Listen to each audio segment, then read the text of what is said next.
Hola, hola, ¿cómo están? Bueno, vamos a esperar a Eli que se conecte.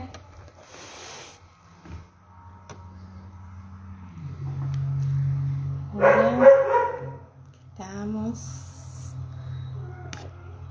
Hola Eli, a ver si te puedo agregar. Hola, ¿cómo estás, Karina? Hola, Eli, ¿me estás escuchando? Hola Eli, ¿cómo ¿Cómo estás? estás? Muy bien, te estás cuidando, ¿cómo estamos? ¿Cómo están todos? Todo bien, por suerte. Bueno, con ganas de empezar este vivo, ya me estaban haciendo algunas preguntas. Sí, se te escucha un poquito de sonido atrás, no sé si será el micrófono, Eli. Puede ser, ¿sabes? ¿Puede ser? Silencio, pero sí, escucho como mi eco. ¿Viste? Se escucha un poquito tu eco. Bueno, no hay problema, ¿cómo están? Los vamos saludando, los que se van conectando. Bueno, el tema de hoy, bueno, a mí también me hicieron muchas preguntas sobre qué era el autismo, sobre los signos de detección. Me hicieron una entrevista en la radio para preguntar por el tema. La verdad es que el tema, hay muchas consultas sobre el tema. Y sí, sí, la verdad que sí. Sí, creo que es súper importante esto que de los signos de detección porque cuanto antes se detecta, mejor es por los tratamientos y para los avances que se pueden seguir viendo. eh, es súper importante. Claro, es cierto eso. Bueno, hablábamos en la entrevista, bueno, ellos nos preguntaban lo mismo, ¿no? Los papás, que era importante, si esperar, digamos, por este hecho de que a veces, bueno, los pediatras eh, o los demás personas, ¿no? Que nos rodean, nos dicen es muy chiquito, esperemos, ¿qué puedes hacer? Dámosles un tiempo. Y a veces hasta dónde nos jugamos en contra, porque a medida que más rápido es la detección, y el tratamiento con los profesionales, el niño evoluciona mejor, ¿no es cierto? Entonces, es muy importante esto, ¿no? Que la detección sea lo más temprano posible para poder hacer lo que es, bueno, todos los tratamientos y la estimulación temprana. Tal cual. Por suerte, últimamente yo sé que muchos pediatras incorporan como rutina tomar el M-Chat, que es un test de rastrillaje, y que en base a eso terminan derivando rápido. Por lo menos donde yo vivo eso pasa y eso está buenísimo porque se detecta rápidamente. Pero también existen los casos en donde esto que vos referís sucede mucho, como bueno, esperemos ya hablar. El lenguaje es uno de los ítems de signo de alerta importantísimo, este, pero también es algo que como es evolutivo puede tardar un poco, es cierto. Entonces a veces o profesionales o grupos familiares dicen, bueno, esperemos un poquito. Pero Claro. bueno, es importante igual consultar, aunque nosotros pensemos que es chiquito y que todavía falta, plantearle la pregunta al pediatra nunca está de más.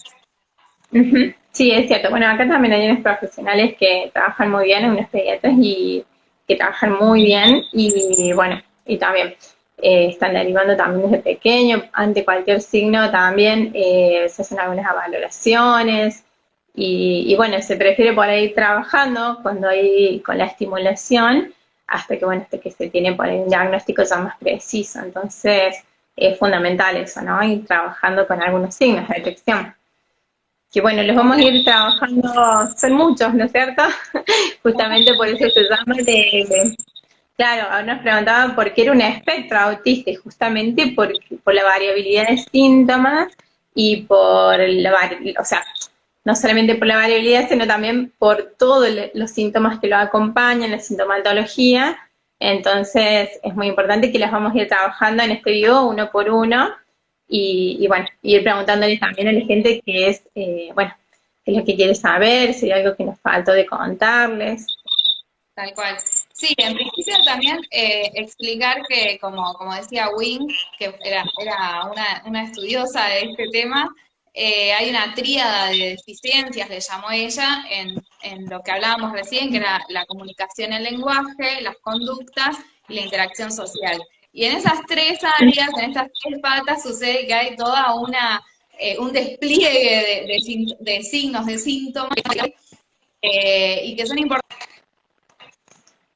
tener en cuenta. A veces, en casos de chicos muy chiquititos, es difícil el despistaje justamente porque pueden tocar otras áreas u otros temas y puede confundirse con otros diagnósticos o con un tema evolutivo simplemente. Ujú. Claro, sí, sí, es cierto. Bueno, son dentro de estas tres, como voy a decir, estas tres patas, estas tres características, nos vamos a ir moviendo. Bueno, vamos a ir conversando, ¿no es cierto?, sobre los distintos signos. Bueno, para los que Sí, también veo que se van uniendo. están uniendo a poco. Bueno, sí, se van uniendo de a poco. Bueno, vamos a empezar con algunos, ¿te parece?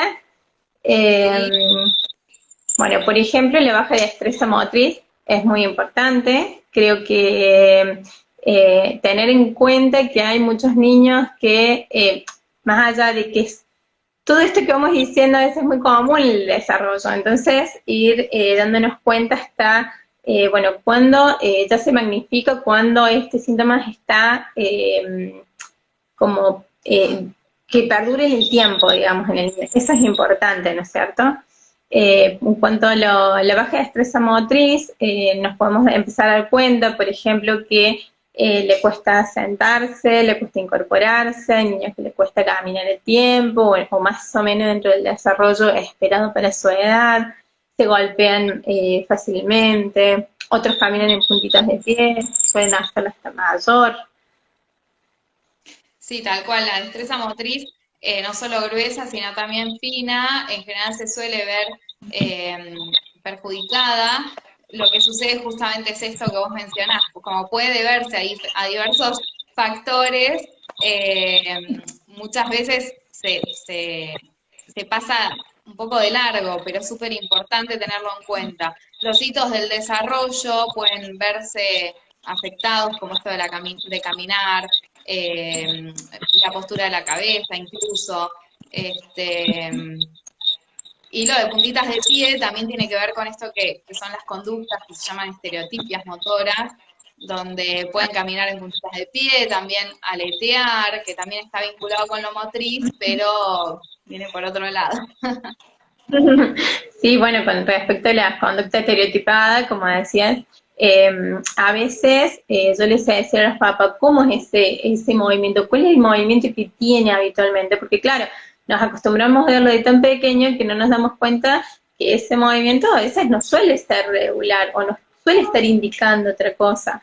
Por ejemplo, a veces creemos que cuando nosotros los profesionales decimos el papá aleteo, pensamos que hay todo un movimiento corporal elevado y en realidad a veces suele ser el simple movimiento de los dedos, de las manos, o como un chasquido que salen a hacer los niños. Bueno, y otras O veces sí suele haber un movimiento más, ¿no?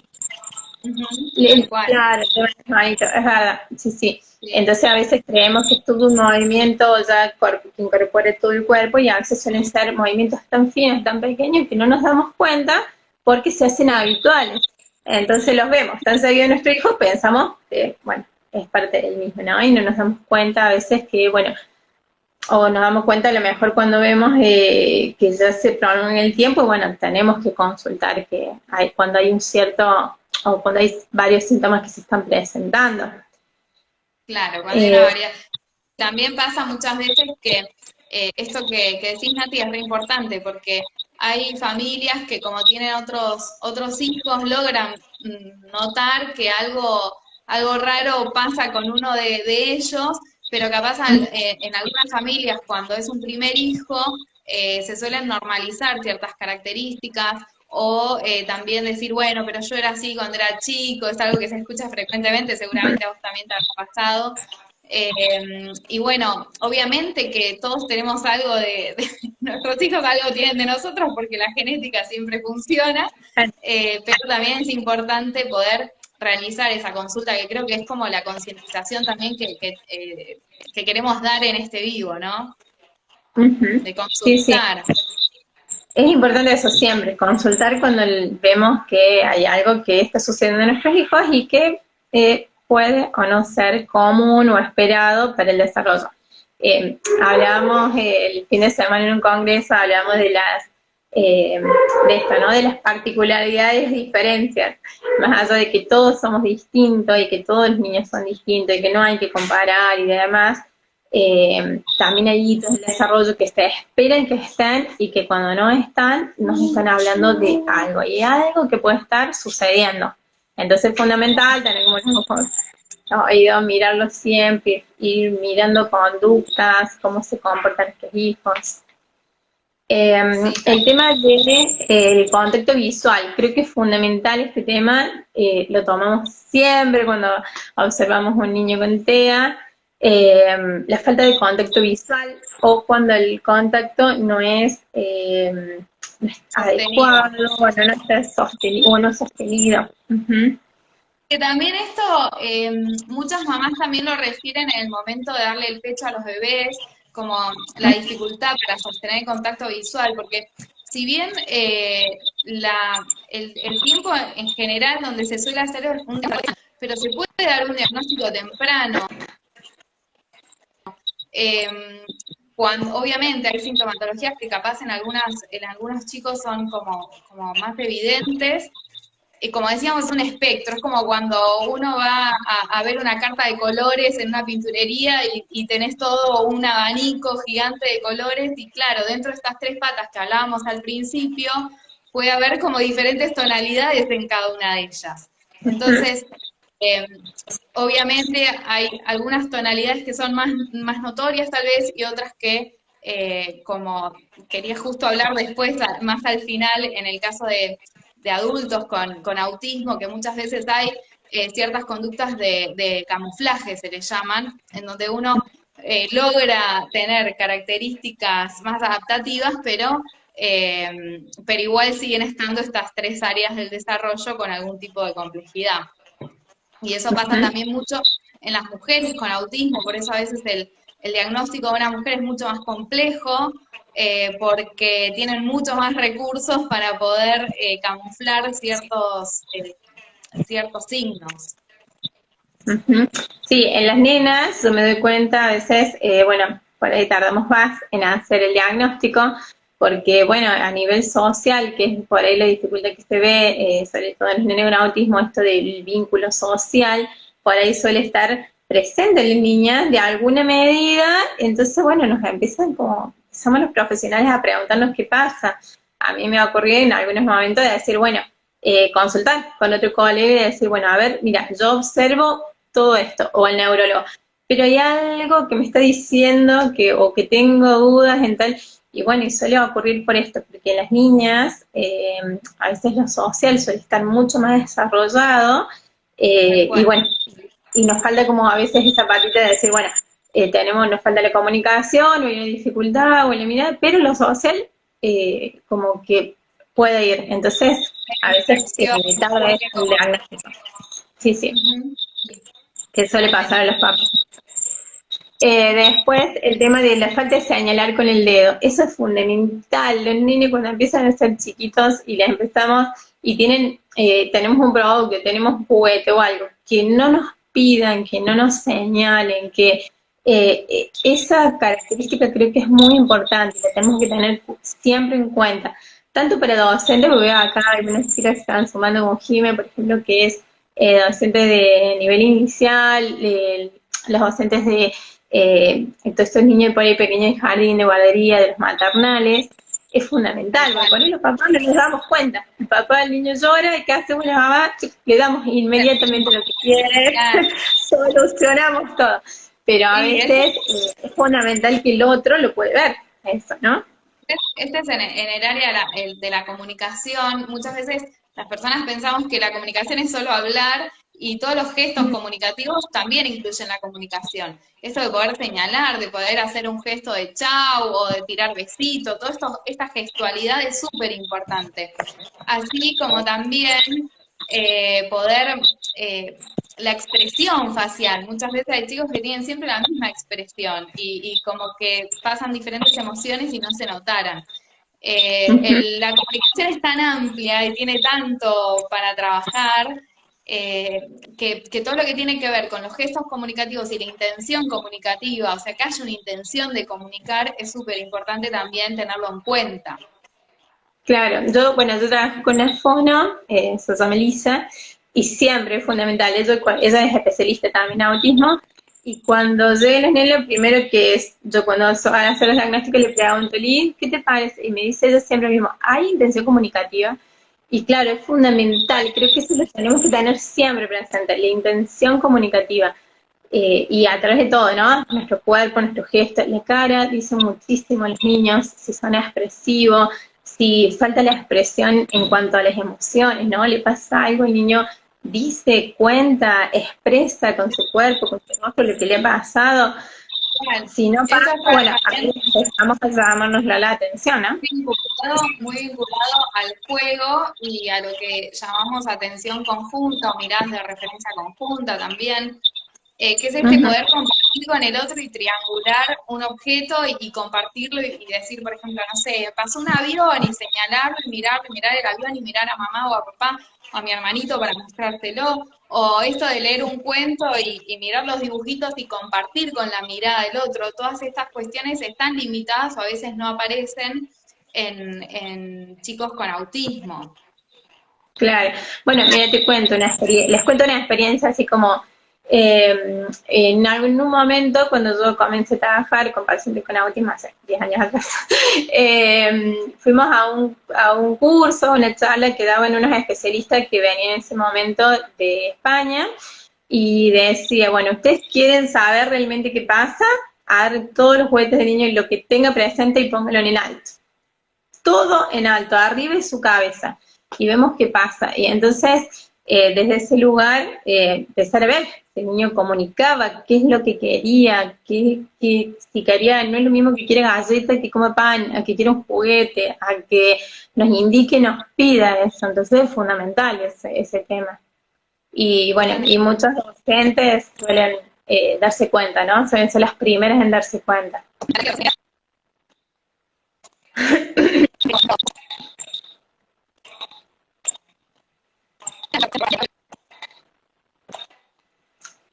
Eli, perdón, fue como cortado, no te escuchamos. Sí, que en general cuando las familias no logran identificar ciertos signos, son los docentes del nivel inicial quienes muchas veces dan este aviso y a mí me parece como súper importante porque en general se trabaja súper bien también con los equipos de orientación escolar de los jardines. Sí, sí, a mí Esta la mayoría de los docentes suele dar, ¿no? Esa devolución a los papás y bueno, y muchos llegan gracias a la mirada de su docente que la verdad que creo que es fundamental. Tal cual. Que justo, bueno, adelantamos un poquito que el próximo vivo va a tratarse de inclusión, así que bueno, este es un tema de inclusión escolar, inclusión también en general, ¿no? Ujú. Sí, sí, creo que, bueno, porque es un tema que nos han solicitado mucho. Hola, Ceci nos saluda ahí también, bueno, Jime. Y bueno, en cuanto a la reacción de los sonidos, ¿no? Creo que lo sensorial acá cumple una función muy importante. Bueno, vos nos vas a poder contar de qué se trata, ¿verdad? Y tal cual. Todo lo que tiene que ver con lo sensorial en el anterior manual diagnóstico no aparecía. Recién hace pocos años aparece la faceta sensorial dentro del manual de diagnóstico que usamos los psicólogos. Y a ver, sensorial implica diferentes sentidos, no solamente es la vista, sino también el tacto. Muchos de los chicos suelen tener dificultades para tener ropas con etiquetas, por ejemplo, suelen sentirla como si fuera lija, o mismo la ropa o pañal si es que usan, o las zapatillas, o prefieren estar desnudos o muy abrigados.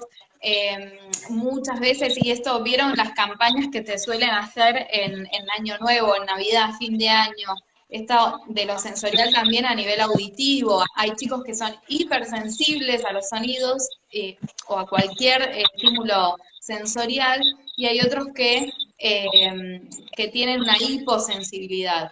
Entonces, obviamente esta área tal vez hoy la evaluamos, pero quienes la evalúan en profundidad son, digo porque son mayoría terapistas ocupacionales. Entonces es importante también que cuando nosotros hacemos esta evaluación también haya una derivación a terapia ocupacional para poder realizar un perfil sensorial bien completo y que se pueda trabajar en esas áreas. Porque, ¿qué sucede? Lo sensorial está muy vinculado a lo conductual. Entonces, cuando hay chicos o chicas que se desregulan en cuanto a los sentidos, esto se evidencia en las conductas. Lo mismo también la dificultad de poder expresar un malestar físico. Cuando hay dolor de panza, estreñimiento, dolor de garganta, y no tienen tal vez lenguaje, porque vamos a hablar también de lenguaje. Muchas veces hay chicos que o no hablan muy poco, y esta incapacidad de poder comunicar estos aspectos hace que resuene en lo conductual, ¿sí? Con los que llaman berrinches, que en realidad no lo es un malestar que se traduce en conducta. Claro, y cuando hablamos de sensorial a veces, o lo más común es hablar de sonido, ¿no? Los niños se tapan los oídos, es muy común eso, pero cuando hablamos de sensorial hablamos de todo tipo de sensaciones, entonces es fundamental que lo tengamos en cuenta. Por ejemplo, el otro día hablamos con unos papás y decíamos, bueno, ¿qué me decía que puede estar pasando? Y claro, y el tema de la luz, a veces, no, la verdad que no le prestamos atención, y el tema de la luz suele afectarle mucho a los niños. Entonces esto de que a veces baja la mirada, de que están lejos, de que le cuesta a veces salir al exterior, o llega en un lugar y hay mucha iluminación, y bueno, eso suele afectar bastante, y cuando se une con el sonido, bueno, a veces suele ser complicado, ¿no? Sí, el rechazo también de sensorial, táctil o visual, como por ejemplo acumulación de gente o una playa inmensa, gigante que genera muchísimo malestar, el viento. Y hay otros nenes que tal vez son más buscadores, por ejemplo, buscadores táctiles o visuales, donde se quedan tal vez mirando mucho tiempo un objeto, o quieren que los aprieten, o los abracen, o los acaricien constantemente. Esto también hay una búsqueda.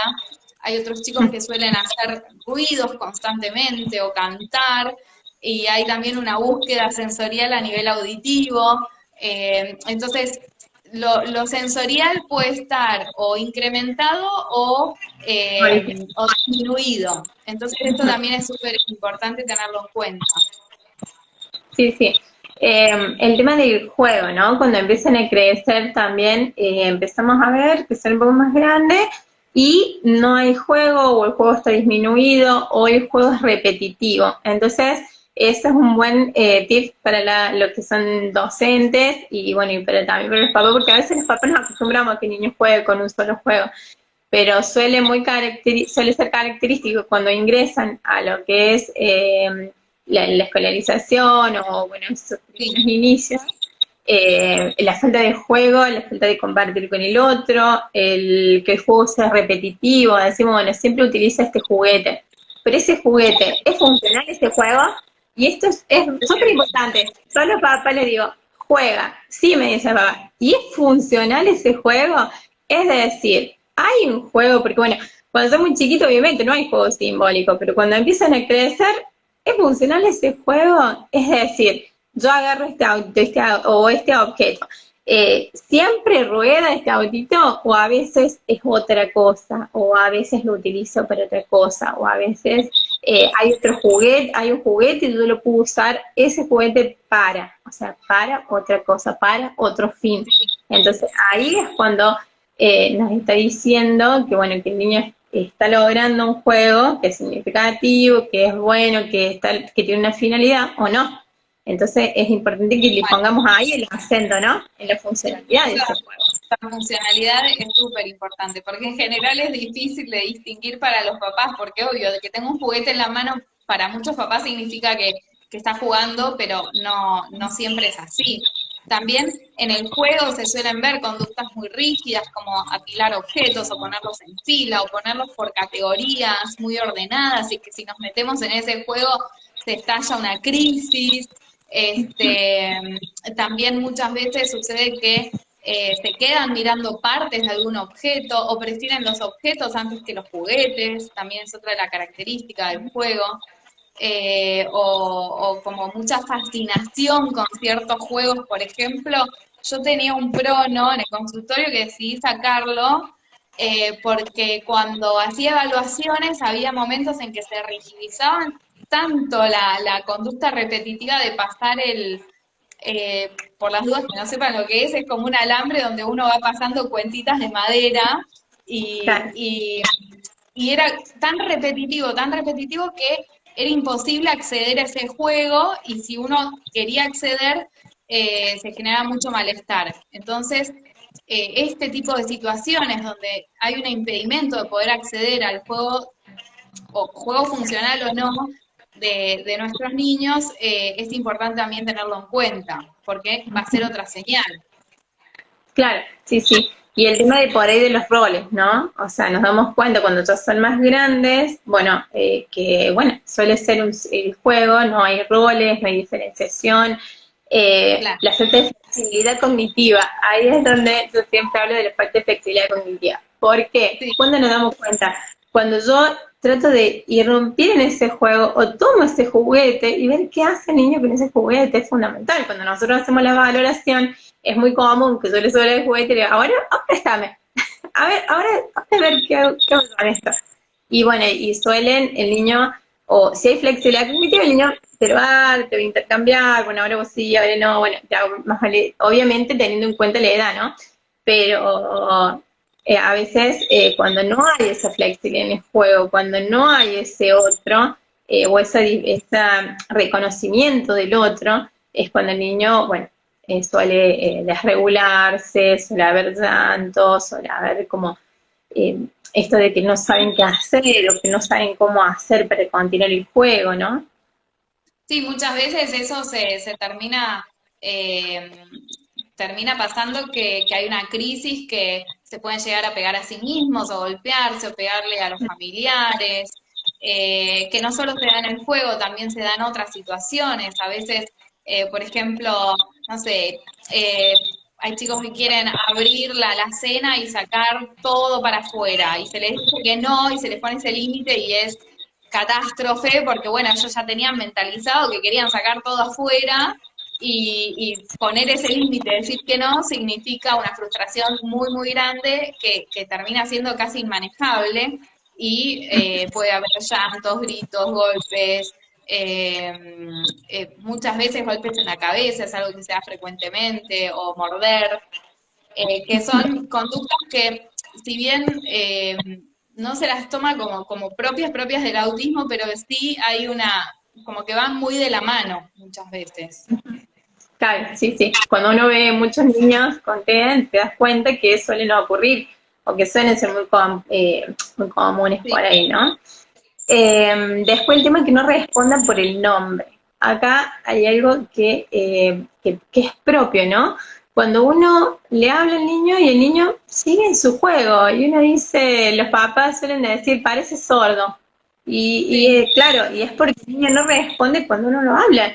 Entonces, a tenerlo en cuenta que el tema del nombre, que el niño reconoce de por sí su nombre, no más allá porque uno lo empieza a nombrar desde antes que nazca el nene. Entonces, de alguna manera, todo lo que va surgiendo antes del nacimiento va quedando huellas némicas, ¿no? Entonces, si ya vemos que el niño ya tiene unos años, no responde cuando lo llamo, y por ahí dice, no, obviamente que siempre, en ese caso, yo les pregunto, y bueno, todas las profesionales le preguntamos, se hizo una atención, o sea, se le consultó al pediatra, se sí, escucha el nene, y una vez que descartamos, ¿no? El tema de la audición y damos cuenta que su audición está bien, entonces decimos, bueno, no está respondiendo. ¿Qué es lo que sucede? Que este niño no está respondiendo a su nombre.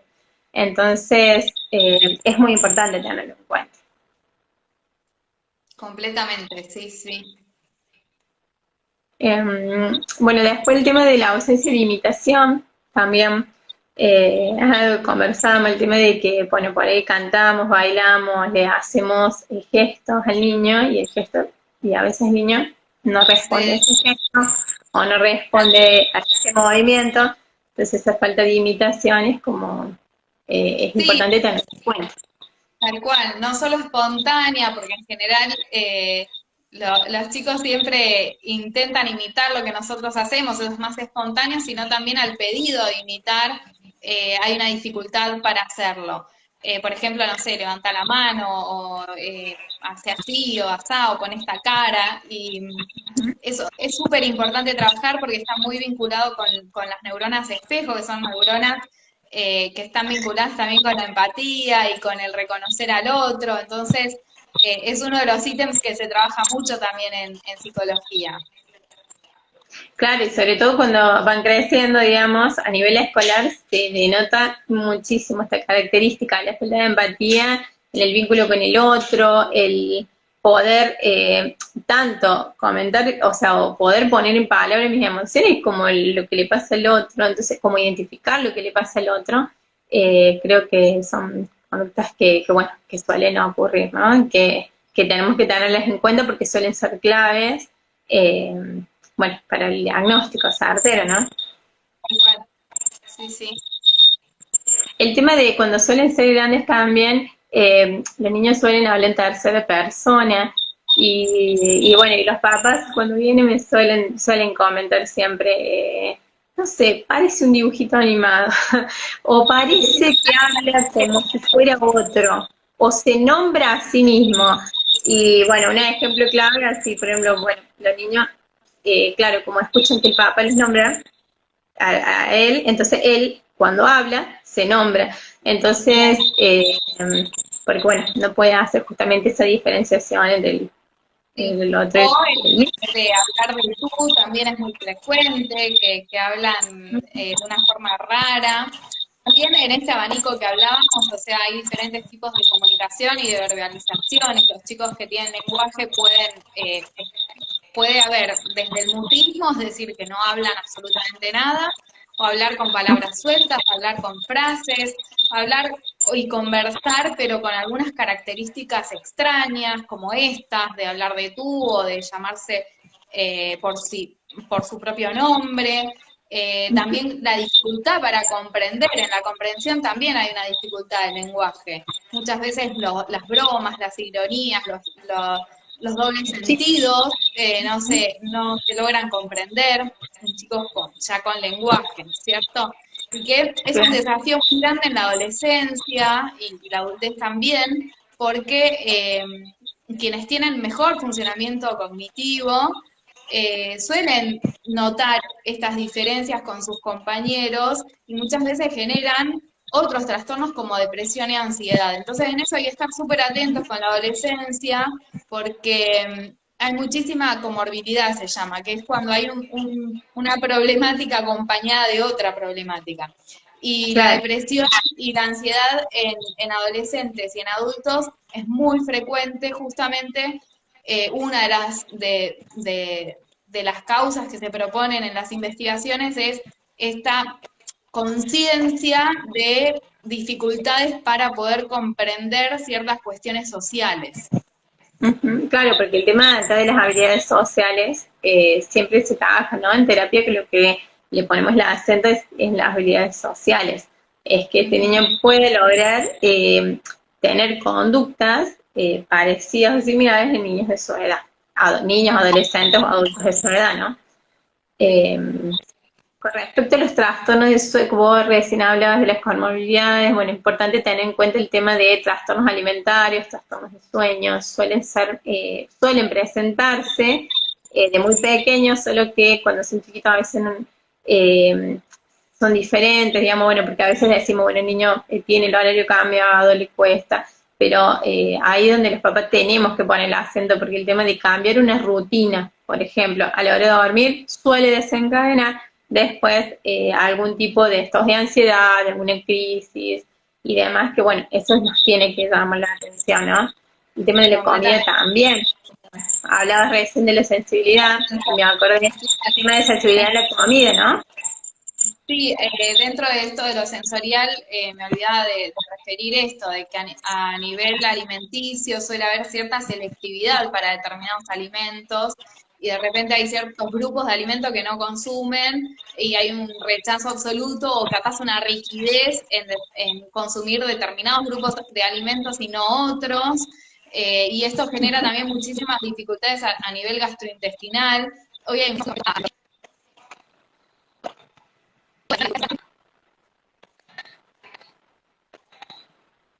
en la microbiota. Y esto genera, por consecuencia también, porque está todo conectado, nuestro cuerpo es una gran red, dificultades a nivel conductuales. Entonces, por eso también hacer una consulta con un nutricionista especializado siempre está bueno también. El problema capaz en nuestro país es que no hay suficientes pruebas para poder evaluar estas cuestiones. Yo lo conversaba con una que se dedica al área de autismo y bueno, muchas pruebas se mandan a Estados Unidos y son carísimas. A veces Sí. son imposibles.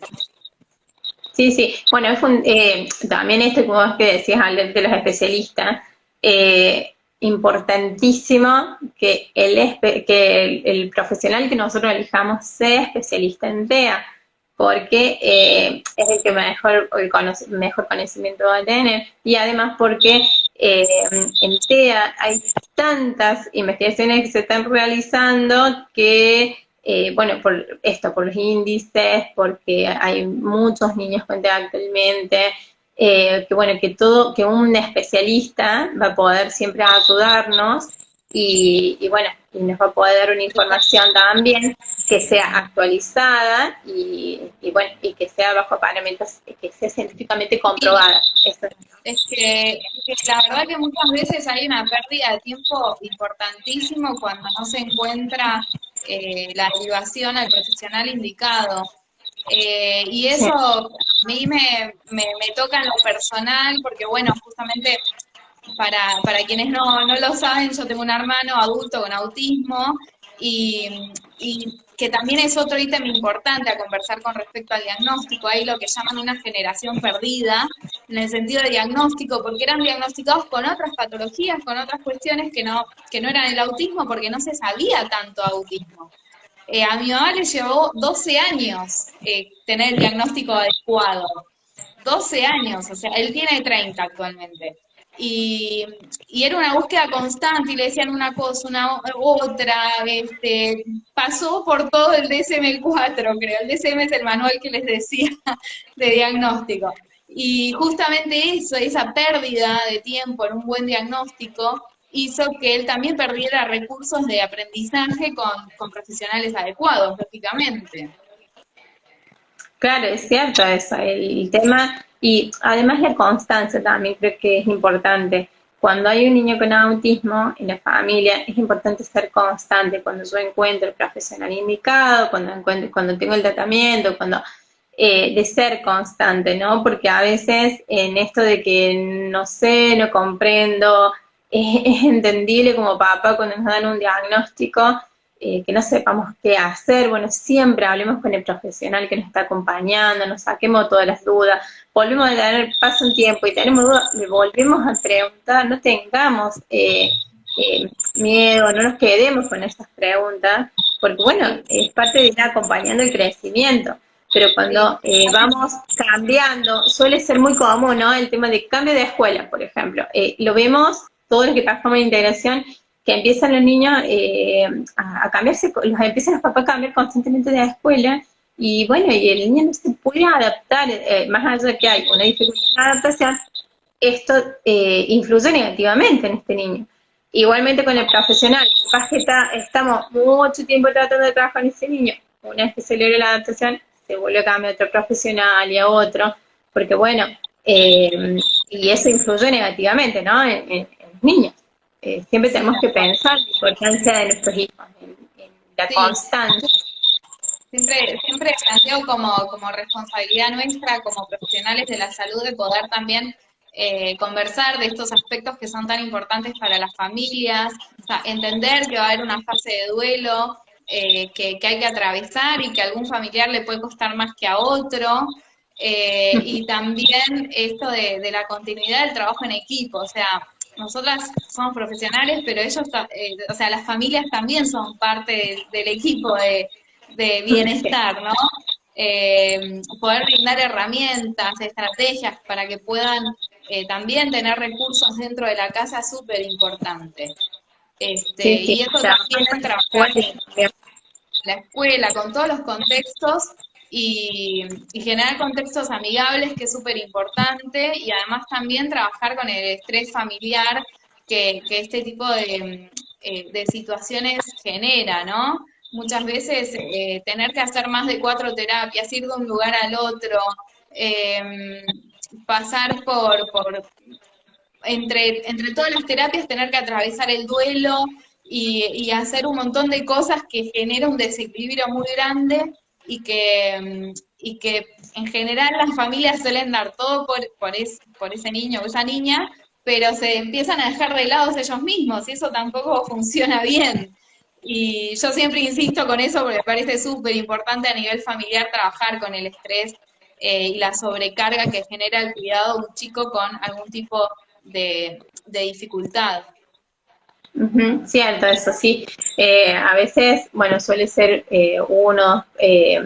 un familiar el que suele hacerse cargo más que todo de la situación, pero es importante ver la red, ¿no? Siempre tener presente la red familiar y a veces decirnos a nosotros mismos, bueno, estoy agotado, no puedo, necesito ayuda, me dedico este tiempo para mí. No es malo dedicarse tiempo para uno mismo, priorizarse, porque, Egoísta, bueno, eso va a ayudar también al bienestar de mi hijo, ¿no? tal cual, totalmente, sí, sí, es cierto. Bueno, le vamos a abrir algunas preguntas si quieren los participantes, los que van, si nos quieren haciendo algunas preguntas y bueno, le vamos a ir adelantando que el próximo tema es sobre inclusión y bueno, vamos a ir trabajando también un poco lo que es adolescencia y adultez también en autismo, ¿no? Sí, es un tema que no se habla mucho. Siempre hablamos de niños, niños, niños, pero también crecen, Claro, ¿qué pasa cuando esos niños empiezan a crecer? ¿Qué pasa en la escuela secundaria? ¿Y qué pasa en la adultez, no? tal cual. Sí, sí, sí. Mm, bueno, y bueno, también una de las preguntas que me hacían cuando hicimos la entrevista, que también te la comparto, es si el autismo es una enfermedad, ¿no? Y bueno, y acá es importante decir a los papás que el autismo no es una enfermedad, que es una condición y que bueno, que también que hay muchas terapias, que hay muchas herramientas actualmente, que se las puede acompañar y que bueno, hay muchos profesionales por suerte que están capacitados y que pueden ir acompañando el proceso. Trabajar en equipo, con la docente, con su pediatra, también no solamente a veces suele ser, bueno, las figuras primarias, mamá o el papá, sino también, bueno, empezar a trabajar, ¿no? Con su abuela, con sus hermanos, trabajar con toda la red es fundamental bueno, para tener una mejor calidad de vida. Tal cual. Sí, muchas veces también hay familias que se contactan con otras familias y forman redes de apoyo extrafamiliar, que también está muy bueno, porque a veces cuando uno ve que la experiencia no es solo de uno, que hay otras personas que también lo están atravesando, eh, genera una descarga mucho más importante y un sentirse entendido por otras personas también. No desde el Claro. manual, sino desde la propia experiencia. Sí, sí, es importante eso, ¿no? Poder, y también poder hablar, poder contar, poder expresar, porque sí, yo tengo un niño con autismo, soy un papá, soy una hermana de un niño con autismo, voy a encontrar una red, no tengo que siempre quedarme o esperar o tener miedo o no saber. Bueno, por suerte hay muchísimos profesionales actualmente que trabajan en el virtual, que trabajan en consultorio, que están y que nos pueden acompañar y que, bueno, psicólogos en los centros de salud también hay muchos, así que por suerte tenemos una red de apoyo. Sí, actualmente por suerte hay muchísimos estudios, mucha investigación que hace que el diagnóstico pueda darse de forma precoz y que por ende los tratamientos también sean tempranos y eso también obviamente va a tener que ver con la evolución, ¿no? A mí siempre, hablando de evolución, es un tema que siempre me preguntan, bueno, ¿hasta dónde, hasta cuándo, cuánto va a poder hacer? Y eso también es como trabajar con la paciencia y la incertidumbre que esto genera, porque como cada niño es único, los avances también van a ser únicos en cada individuo. Pero sí que sí hay avances y siempre, o sea, va a haber una evolución.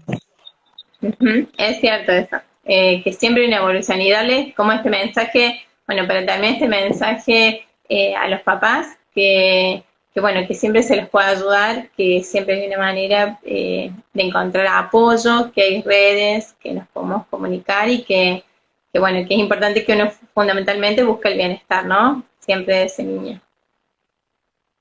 Totalmente, sí. Eh, bueno, estas, como le habíamos dicho en los primeros posteos, todo el mes vamos a ir subiendo distintos posteos sobre autismo. Mañana vamos a subir también sobre esto, sobre signos y síntomas, para los que nos pudieron ver. Les dejamos la grabación también.